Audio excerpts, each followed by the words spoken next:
Everybody, how you doing? Continuation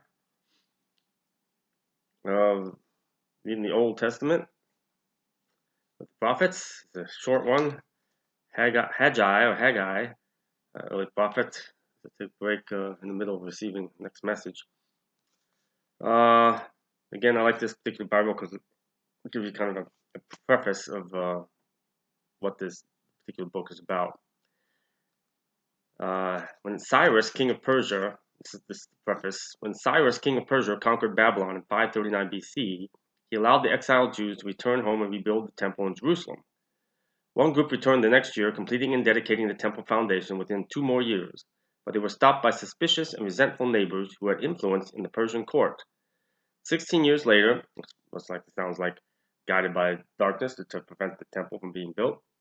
16 years later, when King Darius takes the throne, the prophet Haggai urges the people to restart their work. He calls specifically on Zerubbabel, the appointed governor, and Joshua, the high priest, to lead the project. Not the Joshua, different Joshua. Within 4 years, the reconstruction was completed and worship in the temple resumed. Haggai delivers his 4 messages during a strategic 4-month period at the beginning of Darius' reign. First message explains that Israel's crops aren't being blessed because God's house has been left in ruins. Second message gives encouragement to those who found the new temple disappointing compared to Solomon's original. God promises that his glory will outshine the first temple. The third message assures the people that from now on their crops will be blessed. And the final message is the personal encouragement to Zerubbabel himself, the heir to the throne of David. The people are back in the land, and so is God's blessing. It begins with, this is just 2 chapters. Chapter 1, in the 2nd year of the King Darius, on the 1st day of the 6th month, the word of the Lord came through the prophet Haggai to Zerubbabel, son of, I may pronounce these names wrong, forgive me, Shealtiel, governor of Judah, and to Joshua, son of Jozadak, the high priest. This is what the Lord Almighty says. These people say, the time has not yet come to rebuild the Lord's house.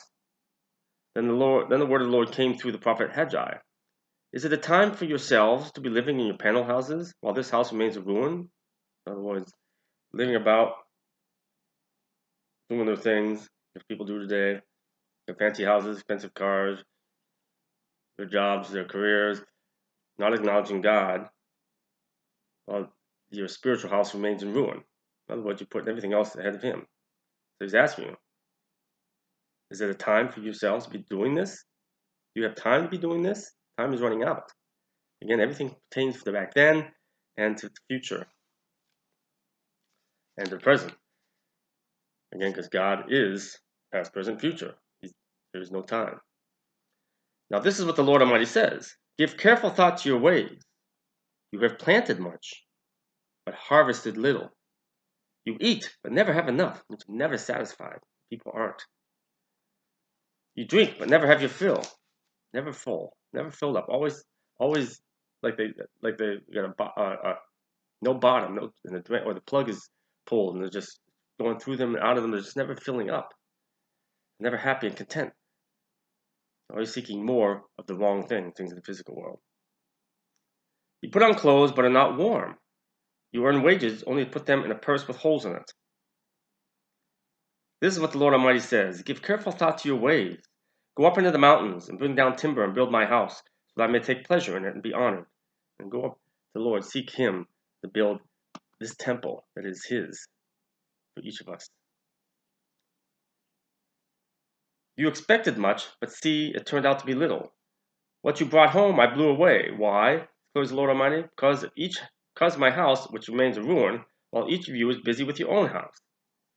In other words, we're busy taking care of ourselves and seeking things when we're not paying attention to the temple that houses our soul, that peace of God. Therefore, because of you, the heavens have withheld their dew, and the earth its crops. I called for a drought on the fields and the mountains, on the grain, the new wine, the olive oil, and everything else the ground produces, on people and livestock, and on all the labor of your hands. People will not pay attention to it. Again, the end times are here, so it's too late on a global scale. But on an individual scale, very important. It's not too late until you stand before Him and make your choice. Then Zerubbabel, Shealtiel, Joshua son of Josedek, the high priest, and the whole remnant of the people obeyed the voice of the Lord their God and the message of the prophet Haggai, because the Lord their God had sent him, and the people feared the Lord. Then Haggai, the Lord's messenger, gave this message of the Lord to the people. I am with you, declares the Lord. So the Lord stirred up the spirit of Zerubbabel, son of Shealtiel, governor of Judah, and the spirit of Joshua, son of Josedek, the high priest, and the spirit of the whole remnant of the people. They came and began to work on the house of the Lord Almighty their God on the 24th day of the 6th month. How many times has he stirred up their spirit, only for them to go away again? And it's hard. He understands that. Again, part of the reason Jesus was here, that Christ was here, to understand fully what it's like and to give us a role model to follow. Chapter 2. In the second year of King Darius, on the 21st day of the 7th month, the word of the Lord came through the prophet Haggai. Speak to Zerubbabel, son of Shealtiel, governor of Judah, to Joshua, son of Josedek, the high priest, and to the remnant of the people. Ask them, who of you is left who saw this house in its former glory? Who is there among us left today who saw the house of God in its former glory? Again, we're the temple. Each of us is his temple. Do you remember what it was like to be fully his temple? That would be upon birth, infancy, or being up, coming from heaven, our soul. Who of us remembers that? We've been blinded and led astray and deceived in this physical world. How does it look to you now? In other words, what is your perception of God? Is it the correct one? Was it one that's been supplanted by lies and deception, or what you want it to be? Again, God created us in his image. So we vainly assume, oh, he looks like us. No, his image is light, spirit. Mankind, is all these different religions and individual perceptions, have recreated God in our image. Corrupt, imperfect. Does it not seem to you like nothing? But now be strong, Zerubbabel, declares the Lord. Be strong, Joshua, son of Josedek, the high priest. Be strong, all you people of the land, declares the Lord, and work. Seek him. Work on becoming better for him. For I am with you, declares the Lord Almighty, always inside us. This is what I covenanted with you when you came out of Egypt. My spirit remains among you. Do not fear. This is what the Lord Almighty says. In a little while I will once more shake the heavens and the earth, the sea, and the dry land. Again, Revelations is here.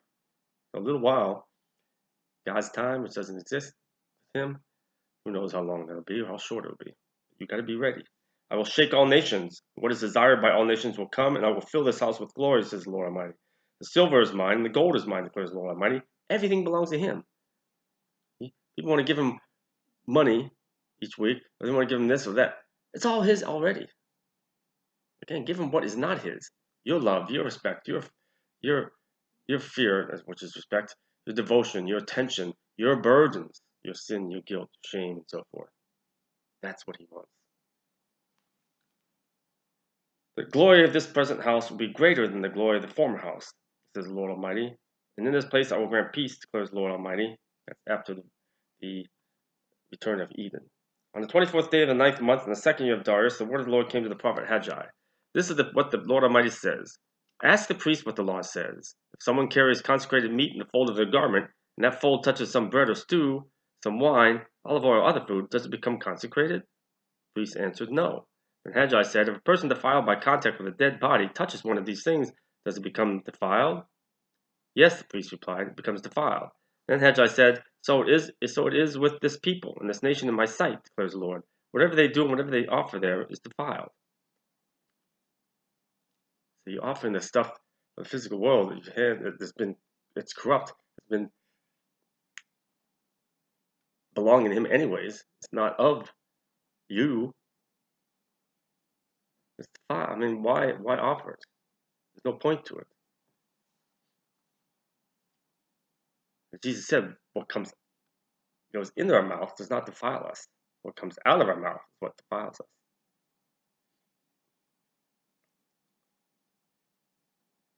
So nothing defiles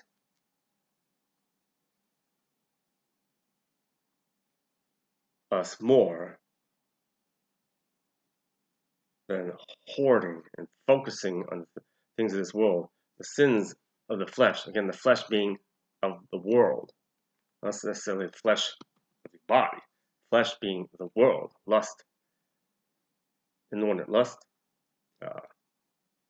greed, corruption, violence, hatred. These are sins of the world. Now give careful thought to this from this day on. Consider how things were before one stone was laid on another in the Lord's temple. When anyone came to a heap of 20 measures, there were only 10. When anyone went to a vine vat to draw 50 measures, there were only 20.